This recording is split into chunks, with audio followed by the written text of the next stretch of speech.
You're going to need a yoga strap or a leather belt or a dressing gown cord, something like that. Resistance bands often don't offer enough resistance for what we want. You're going to need a yoga block, a firm pillow, a loo roll. You're also going to need some form of rolly up sausage type thing. So this is normally just a jumper or a thinnish blanket. That's going to go under your lower back a bit later on. And then you're going to need, I've got a dining room chair just out of view, but you're going to be leaning over something. So if you've got a windowsill, or, oh, I'm really big on someone's TV, that's funny.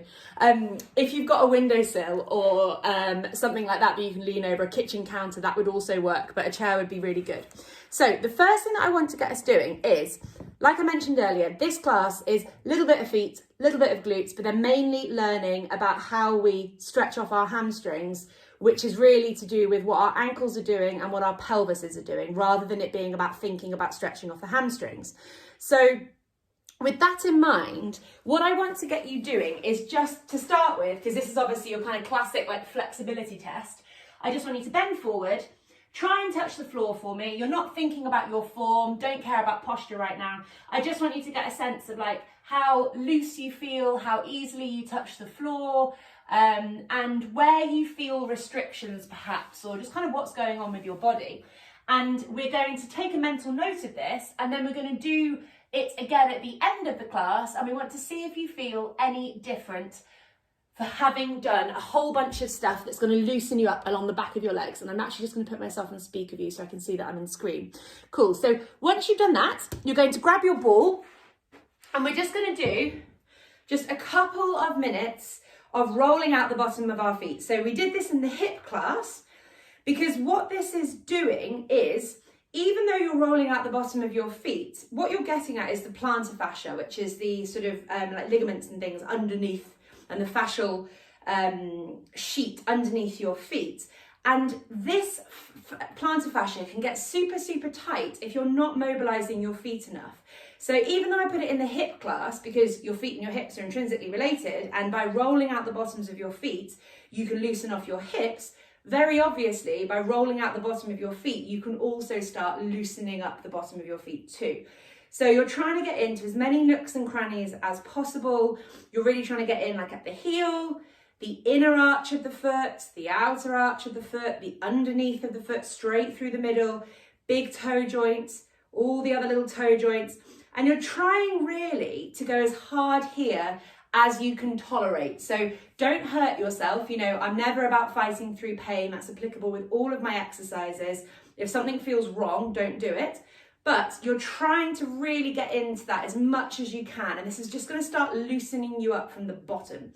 So yes, foot exercise, but it's going to help us with what we're talking about later with our pelvis and getting some hip hinging going on, which is what will stretch off your hamstrings.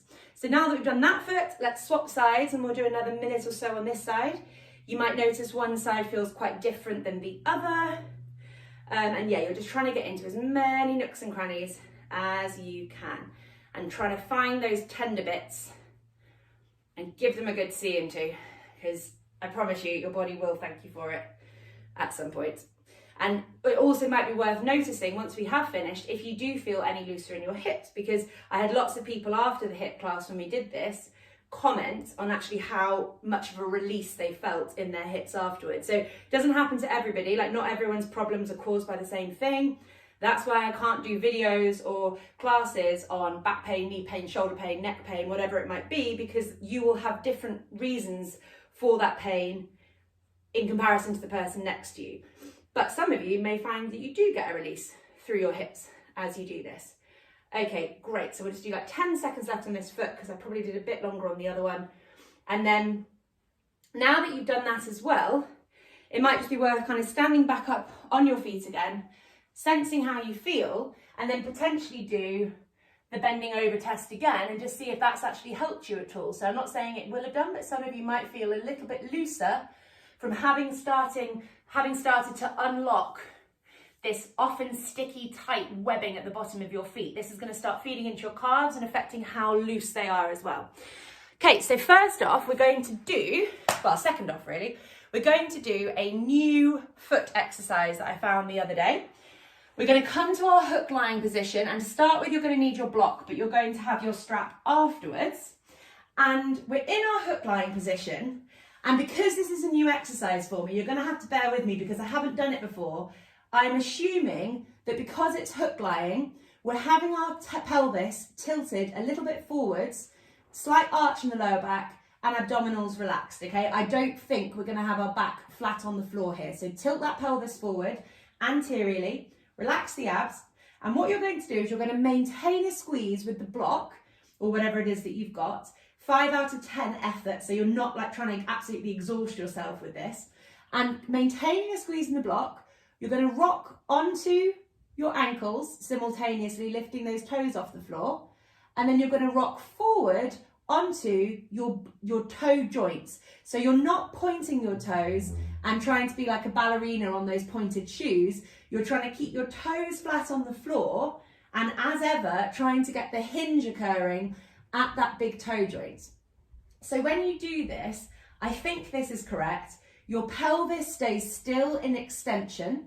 Abdominals are relaxed, so your pelvis isn't tipping backwards and forwards. Your upper body remains completely relaxed, and you are just slowly, this exercise is called rocking chair, slowly rocking through this dorsiflexion of the ankle, plantarflexion of the ankle.